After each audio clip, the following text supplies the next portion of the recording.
العالمين والصلاة والسلام على أشرف الأنبياء وإمام المرسلين سيدنا وحبيبنا وقرة أعيننا محمد وعلى آله وصحبه أجمعين أما بعد فنوينا التعلم والتعليم والتذكر والتذكير والنفع والانتفاع والإفادة والاستفادة والدعاء إلى الهدى والدلالة على الخير والحث على التمسك بكتاب الله وسنة رسوله صلى الله عليه وسلم ابتغاء قربه وثوابه منه سبحانه وتعالى.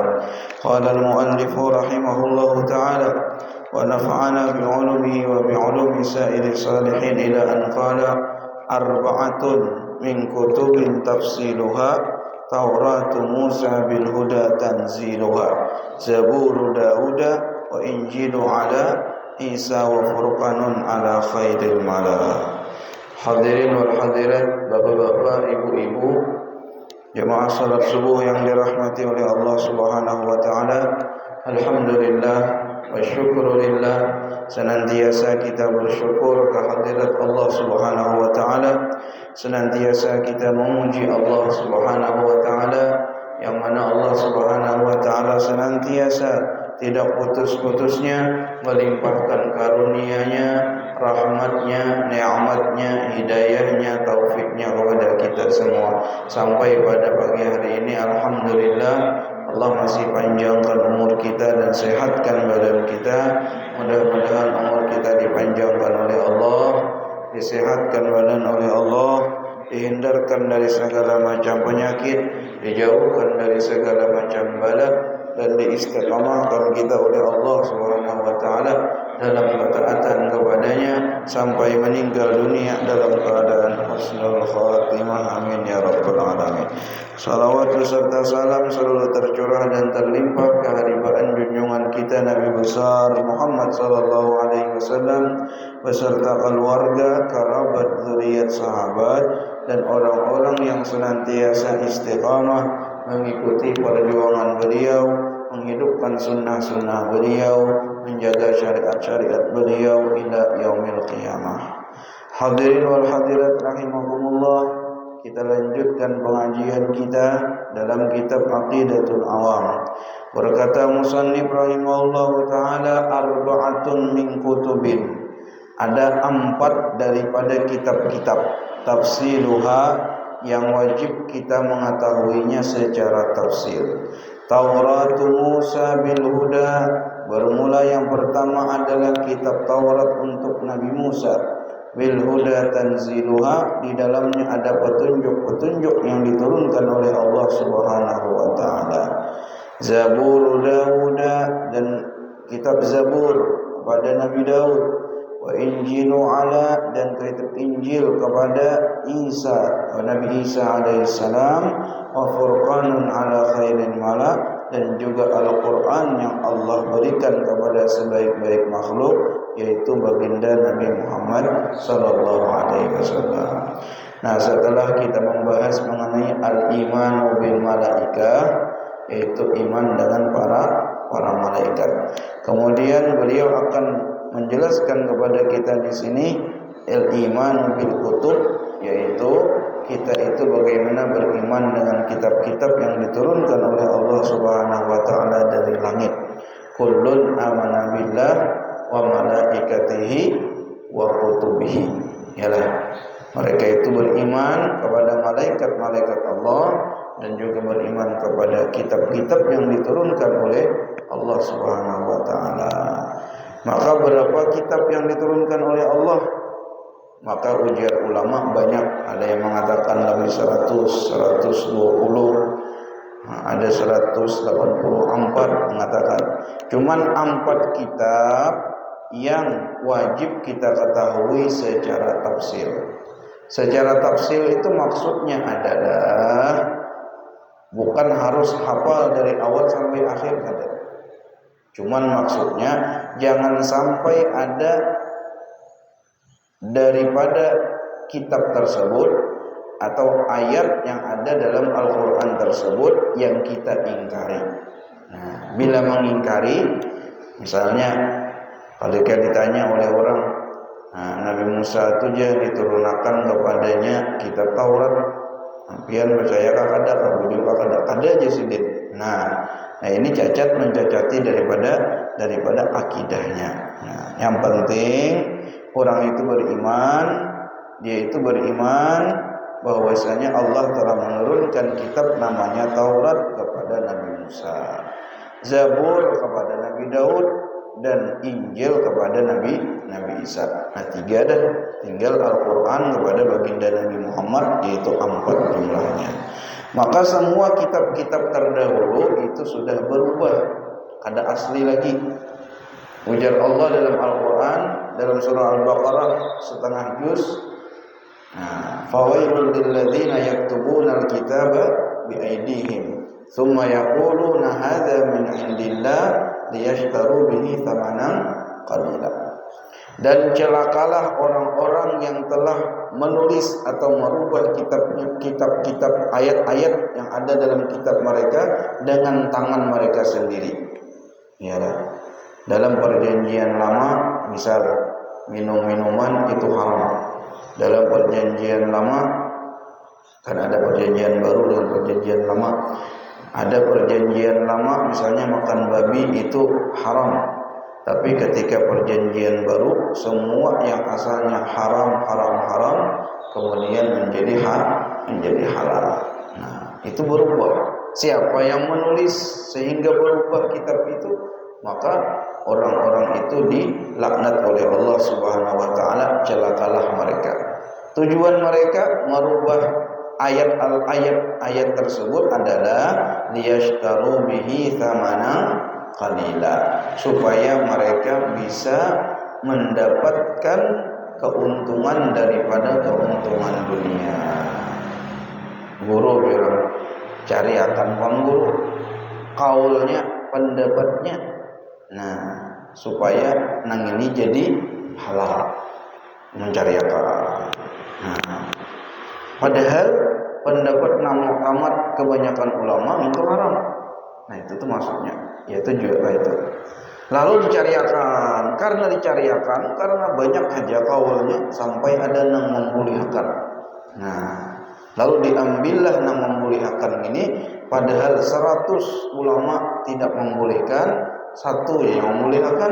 Nah, nginto yang difatwakan, nginto yang diamalkan. Berubahlah hukum tadi yang asalnya haram menjadi halal. Beri orang duit 1 juta, beri orang duit 2 juta.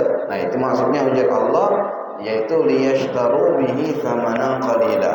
Mereka membeli atau ingin mendapatkan imbalan yang sangat kecil sehingga mau merubah daripada ayat-ayat Allah Subhanahu wa taala. Nah, cari akan penghulu jenang nikah ni kada pakai walian. Yalah, orangnya datang berdua deh. Nah, walinya kada deh. Nang kada pakai saksian. Nah, mau dicari akan tu ada terus kaulnya. Tinggal berdua lagi nang dikawinakan. Larakiannya lebih biniannya. Saksinya kada ada, walinya kada ada. Nah, cari akan kaulnya. Oh, sekalinya ada nang memuliakan kayak itu sekalinya. Lalu karena harinya malam harinya juga sudah, yalah dinikahkan naik menurut kaul nang memuliakan, kada pakai wali, kada pakai saksi tadi. Nah, itu diantaranya cara. Maka kebanyakan ulama atau mu'tamad ulama itu kada sah. Maka hukumnya zina, berarti membantu zina. Diberi orang 100.000, beri orang 200.000, ya hakun juga. Nah, itu namanya merubah daripada hukum Allah Subhanahu wa taala. Nah, kitab-kitab yang lainnya itu sudah berubah kecuali Al-Qur'an. Al-Qur'an, inna nahnu nazzalna dzikra, kami yang menurunkan Al-Qur'an, ujar Allah, wa inna lahu lahafizun, dan kami pula yang akan menjaga Al-Qur'an itu sampai hari kiamat. Kayak apapun satu huruf kada kawa dibuat. Dia tahu ditambahi satu huruf kada kawa juga. Nah, karena apa? Dengan apa Allah menjaga daripada kemurnian Al-Qur'an, yaitu dengan banyaknya para hafiz Al-Qur'an Al-Quran, orang yang hafal Al-Quran. Coba pian qul huwallahu ahad tambahi orang wow, iyalah qul huwallahu ahad tambahi orang wow sebuting kaula pian menagur karena wawnya gini iyalah. Nah kayak itu juga orang-orang yang hafal juz-juz lain kayak Al-Fatihah, menjadi dirubah sedikit kan dirubah ketahuan kita tahu itu karena banyaknya orang yang hafal Al-Quran. Nah seperti itu. Nah jadi beriman kepada kitab Taurat, Zabur, kemudian Injil, Bible namanya, kitab Bible. Apakah kitab yang ada sekarang ini? Misalnya kita dibawakan kitab Bible, perjanjian baru, perjanjian lama. Nah, pian beriman dalam kitab ini. Maka untuk kitab yang sekarang ini, Alkitab, maka kita tidak wajib mengimaninya. Kita hanya beriman kepada kitab Taurat atau kitab Injil yang dahulu yang diturunkan oleh Allah Subhanahu wa taala kepada Nabi Musa atau yang diturunkan oleh Allah Subhanahu wa taala kepada Nabi Isa alaihissalam. Adapun kitab yang berubah yang ini kita kada wajib lagi mengimaninya karena sebagian ayatnya telah dirubah. Nah, kemudian selain daripada 4 kitab tersebut, Allah juga menurunkan sahifah. Sahifah itu adalah bentuk lembaran. Kayak Quran itu bahasa Arabnya sahifah. Quran, lain Quran. Berita surat kabar itu bahasa Arabnya adalah sahifah. Nah, ada lembaran-lembaran. Kalau kitab itu kan bentuknya sudah kayak ini. Nah, kalau lembaran-lembaran itu ditulis di mana? Di kulit-kulit binatang dahulu, itu merupakan firman Allah Subhanahu wa taala. Nah, pernah Abu Dzar radhiyallahu an bertanya kepada Nabi sallallahu alaihi wasallam, ujar Abu Dzar, wahai Rasulullah, berapakah kitab yang diturunkan oleh Allah Subhanahu wa taala dari langit pada nabi-nabi itu? Maka ujar Nabi sallallahu alaihi wasallam, yaitu 4 kitab dan 100 mushaf. 4 kitab dan 100 sahifah. 4 kitab sudah kita sebutkan tadi. Nah, ada 100 sahifah diturunkan kepada nabi-nabi terdahulu. 50 sahifah Allah Subhanahu wa taala turunkan kepada Nabi Syith alaihissalam. Nabi Syith ini siapa? Yaitu khalifahnya Nabi Adam alaihissalam. Nah, setelah Nabi Adam, anak-anak sidin banyak, lalu yang meneruskan, yang menjadi khalifah pengganti Nabi Adam di permukaan bumi, menegakkan kebenaran dan keadilan dan menegakkan agama, yaitu adalah keturunan sidin, anak sidin yang bernama Nabi Syith alaihissalam. Diturunkan kepadanya 50 sahifah. Kemudian 30 sahifah kepada Nabi Idris alaihissalam. 30. Sisa 20 lagi. 10-nya kepada Nabi Ibrahim dan 10-nya kepada Nabi Musa sebelum diturunkan kepada beliau Taurat. Makanya kita rancak membaca di akhir surah Sabbihis, ialah Suhufi Ibrahim wa Musa. Bal tu'thiruna al-hayata ad-dunya wal akhiratu khairu wa abqa. Inna hadza lafi suhufil ula suhufi Ibrahim wa Musa. Orang-orang yang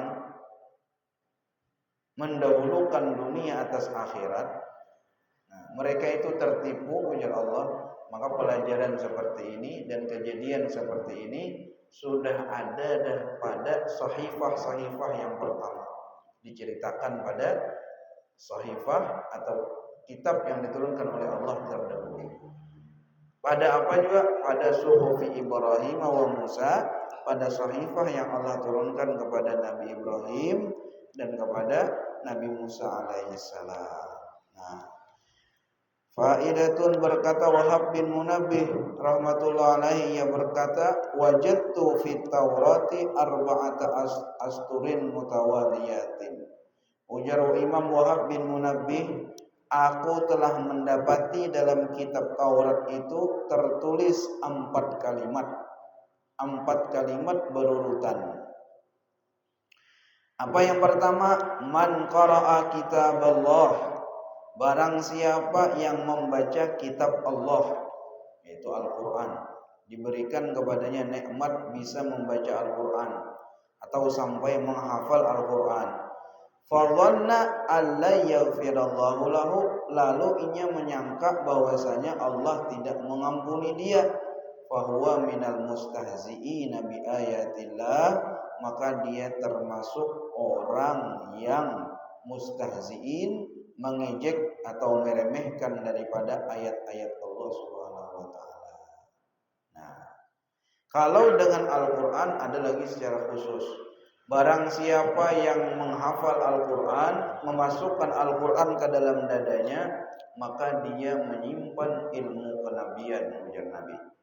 Barang siapa yang diberikan ilmu kenabian di dalam hatinya, kemudian ia melihat nikmat dunia kepada orang lain, kemudian dia menganggap kecil apa yang diberikan Allah oleh Allah kepadanya, dan melihat nikmat dunia yang diberikan kepada orang lain lebih besar daripada nikmat tersebut, sungguh dia telah meremehkan apa yang diberikan oleh Allah Subhanahu wa taala kepadanya.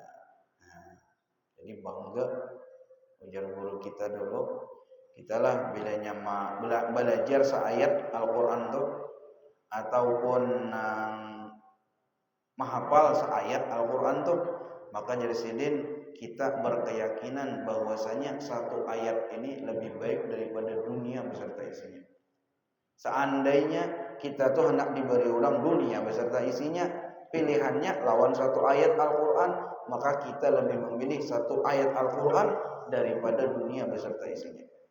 Nah, itu dimasukkan waktu kita belajar sudah seperti itu. Karena apa? Dunia beserta isinya suatu saat akan musnah, akan habis, lenyap. Sedangkan satu ayat Al-Quran akan menemani engkau ketika sakaratul maut, ketika dikubur, sampai ke dalam syurga. Imam Abu Hanifah rahimahullah ta'ala, sidin mengantar anak sidin belajar Al-Quran, peripat bahasanya. Kan wah ini tuh banyak peripat. Wadah kita ini di kampung masih banyak TPA, tapi amunnya di kota-kota, nah kayak di Samarinda, pokoknya di daerah kota-kota lah, itu banyak kawan tuh mengajar peripat. Jadi kita ke rumah orang itu atau anaknya diantar ke rumah kita, tapi surangan-surangan, ada berkumpul orang banyak. Nah, lalu Imam Abu Hanifah sidin mengantar anak sidin kepada seorang guru, gurunya tadi melajari surah Al-Fatihah, kemudian sampai tuntung khatam Al-Quran, baca Al-Quran belum lagi hafal, membaca Al-Fatihah bisa, kemudian tuntung 1 kali khatam Al-Quran. Lalu karena sidin orang sugi, Imam Abu Hanifah ini sidin orang sugi, pedagang. Nah, boleh salah, sidin dia membangun seorang lebih daripada 50 masjid. Sidin seorang Imam Abu Hanifah, dan banyak mengungkusi ulama-ulama selama sidin hidup. Seluruh keperluan ulama diungkusi sidin. Sidin ulama besar, tapi sugih, pedagang. Nah, jadi mengungkusi ulama. Lalu karena anak sidin itu untung mengaji, diberi sidin duit. Nah, amunnya dihargai, itu ada kita nih ya ratusan juta memberi guru tadi. Nah, 100 juta lah. Nah, bagi sidin itu kecil. Nah, lalu disuruh anak tadi membawakan hadiah, duit tadi juga. Nah, lawan guru tadi. Nah, Imam Abu Hanifah kada umpat sidin. Lalu ketika hadiah tadi sampai kepada gurunya, lalu gurunya tadi berucap, umaja banyaknya pemberi ijar itu. Nah, umaja banyaknya pemberi, padahal melajari Fatihah aja hanya sekali khatamnya akan menghafal kada itu. Nah, lalu ucapan itu didengar oleh anak tadi. Bebulik si anak tadi kepada Imam Abu Hanifah, ujar sidin, apa yang diucapkan oleh gurumu tadi ketika engkau memberi hadiah tadi? Ujar guru tadi, jar, banyaknya pemberi jar. Nah, padahal melajari Al-Fatihah lawan sakali hatam Quran aja. Nah, sampai ratusan juta dan hadiahnya banyak benar. Nah, maka ujar Imam Abu Hanifah, mulai isok jangan lagi belajar lawan orang itu. Nah, mulai isok kalau saya lagi kan belajar lawan sidin itu. Nah, kenapa ujar anak-anak? Karena ia menganggap 100 juta itu dan hadiah yang kita kirim itu bagi dia lebih baik daripada Al-Fatihah dan daripada Al-Quran 30 juz. Ujar sidin, Al-Fatihah yang ada dalam hatimu nakai dan Al-Quran ikam bisa membaca Al-Quran 1 kali hatam itu lebih jauh, lebih besar, lebih mulia daripada hadiah yang abah kirim kepada orang itu. Nah, besok cari guru yang kayak apa? Guru yang mengajarkan engkau Al-Quran, dalam hatinya Al-Quran yang ada dalam dirinya itu lebih baik daripada dunia beserta isinya, sehingga dia tidak akan pernah menjual ayat-ayat Allah dengan sesuatu yang kecil. Nah, seperti itu. Wathani yang kedua, barisan yang kedua, man tawadha'a li ghaniyyin li ghinahu. Barang siapa yang berbuat tawadhu, merendahkan diri kepada seorang kaya karena kekayaannya. Barang siapa yang merendahkan dirinya kepada orang kaya li ghinahu karena kekayaannya, faqad dzahaba thulutsa dinihi, maka sungguh telah hilang 2/3 daripada agamanya. Nah, lain misalnya orang sugih tadi, paman kita bersalaman, cium tangan, ada pokoknya paman kita, keluarga kita sidin tatuha, atau sidin orang alim kita cium karena kealiman sidin, karena ilmu yang ada dalam diri sidin. Ini kadada keluarga kada, cuman karena inya sugih aja, lalu menunduk-nunduk, lalu cium tangan bolak-balik.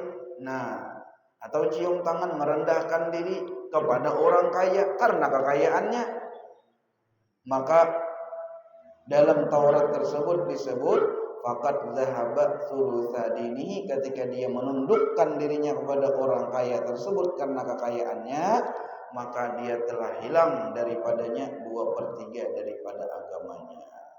Karena kekayaan saja, harta saja tidak patut untuk kita menundukkan diri.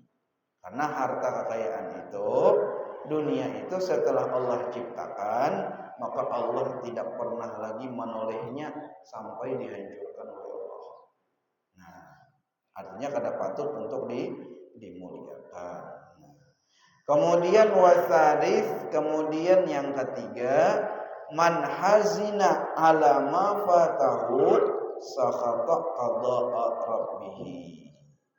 Barang siapa yang sedih berkepanjangan atas apa yang hilang darinya, ada hilang sesuatu, sedihnya berkepanjangan, panjang banget sedihnya, keterlaluan. Nah, amun sedih satu mat kada apa-apa, itu wajar. Ada gini kada sedihnya berkepanjangan, awas.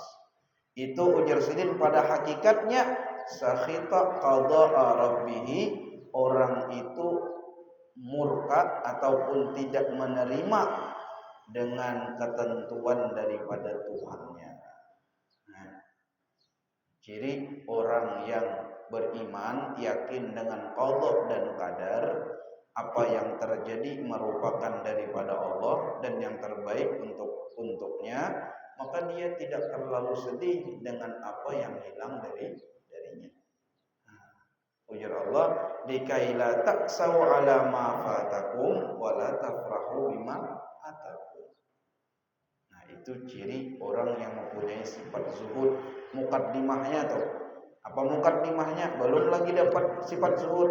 Mukaddimahnya supaya kalian tidak terlalu menyesal, tidak terlalu sedih terhadap dunia yang hilang, dan tidak terlalu tamak kepada dunia yang belum didapatkan. Bila orang itu tidak terlalu sedih dengan dunia yang hilang dan tidak terlalu rakus dengan dunia yang belum dia dapatkan, berarti dalam dirinya itu ada sedikit daripada sifat zuhud, belum lagi dapat hakikatnya. Nah, mun hakikat zuhud itu jadi Imam Ghazali, bila inya kalaras pisang lawan duit 100.000 itu sama.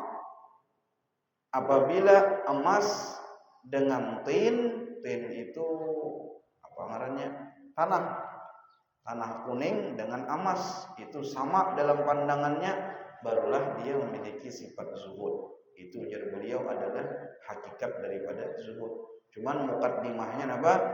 Kita itu tidak terlalu sedih dengan apa yang hilang dari dunia dan tidak terlalu rakus terhadap dunia yang belum didapatkan. Apa yang Allah berikan kepada kita pakai. Yang diberikan oleh Allah fasilitasnya yang biasa, pakai yang biasa. Yang VIP, pakai yang VIP. Yang VVIP, pakai yang VVIP. Tapi kada terlalu rakus mencari yang kadada. Nah, bila mencari yang kadada, itu ngarannya orang tuh hubud dunia atau cinta dunia jauh daripada sifat zuhud. Nah, bila orang tuh berkesedihan panjang, anak mati misalnya, sadihnya 2 bulan, 3 bulan, 1 tahun, orang itu disambut, iyalah. Nah, maka orang itu seakan-akan dia itu tidak menerima ketentuan daripada Tuhannya. Kemudian yang terakhir, yang keempat, man syaka musibatan fa innama yashku rabbahu. Barang siapa syaka musibatan, apa nih, mengaduakan musibah, karena musibah lalu memandir-mandir lawan orang, harusnya berdiam aja, kada usah mengadu-ngadu lawan orang, lawan makhluk, lawan manusia. Nah, fa innama yashku rabbahu, pada hakikatnya dia itu mengadukan atau menyalahkan daripada Tuhannya. Man asabahu faqatun fa anzalaha binnas. Barang siapa yang tertimpa suatu musibah atau kefakiran atau musibah kesulitan, fa anzalaha binnas, lalu dia selalu mengadukannya kepada manusia. Di warung pandir ini, bertemu kawan pandir pulang, nang susah terus dipandirakan. Yalah. Nang kada berduit, kisahkan berduit terus, kisah fakir terus. Maka ujar Allah, lam tasudda faqatu, ujar Nabi, maka Allah tidak akan menutupi daripada kefakirannya, tidak akan menghilangkan kesulitannya. Waman anzalaha billah, tetapi apabila dia mau mengadukan masalahnya kepada Allah, ya banyak kayak bisi masalah, cuman orang kan berkisah, orang berkisahnya di sujud aja, sembahyang hajat, di waktu pertengahan malam sujud menangis kepada Allah, ya Allah ini masalah ulun 1 2 3, ulun hendak ini 1 2 3, pintar mengadukan masalah kepada Allah, maka fayushikullahu ayyatiya birizqin ajilin aw ajilin, maka hampir-hampir bahasanya itu, maka Allah pasti akan mendatangkan kepadanya sebuah rezeki yang cepat. Bisa jadi malam ini berdoa, esok langsung kabul. Bisa jadi malam ini berdoa, 2 harinya langsung kabul. Aul ajilin, paling kada bisa seminggu kemudian atau sebulan kemudian, yang pastinya pasti Allah akan selesaikan masalahnya dan Allah datangkan rezeki kepadanya. Terlambat itu pun adalah hikmah daripada Allah Subhanahu wa ta'ala, tapi pasti Allah akan selesaikan masalahnya. Nah, itu di antara 4 barisan yang tertulis di dalam kitab Taurat oleh Imam Wahab bin Munabbih, yang beliau sendiri membaca dalam kitab tersebut. Mudah-mudahan Allah Subhanahu wa ta'ala jadikan kita selalu beriman, yakin kepada Allah, kepada para malaikat, dan kepada kitab-kitab Allah Subhanahu wa ta'ala. Dimudahkan kita untuk selalu menerapkan hukum-hukum Allah dalam kehidupan kita, beriman dengan Alkitab, beriman dengan Al-Quran, mengamalkan Al-Quran dalam kehidupan kita, sehingga kita selamat di dunia, selamat di akhirat. Ala hadhihi niyah wa likulli niyatin salihah wa ila hadratin Nabi Muhammadin sallallahu alaihi wasallam. Al-Fatihah. Alhamdulillahi rabbil alamin arrahmanir rahim wa nasta'in. Bismillahirrahmanirrahim. Alhamdulillahi rabbil alamin. Wa sallallahu ala sayyidina Muhammadin wa alihi wa sahbihi ajma'in. Allahumma inna nas'aluka ilman nafi'a wa nas'aluka amalan salihan mutaqabbala. Nas'aluka lisanan dhakira wa qalban shakura. Nas'aluka al-'afwa wal 'afiyah wal mu'afata ad-daima fid din wad dunya wal akhirah. Ya Rabbi bil Mustafa balligh maqasidana waghfir lana ma madha ya wasi'al karami. Ya Rabbi bil Mustafa balligh maqasidana waghfir lana ma madha ya wasi'al karami. Ya Rabbi bil Mustafa balligh maqasidana واغفر لنا ما مضى يا واسع الكرم. سبحان ربك رب العزة عما يصفون وسلام على المرسلين والحمد لله رب العالمين.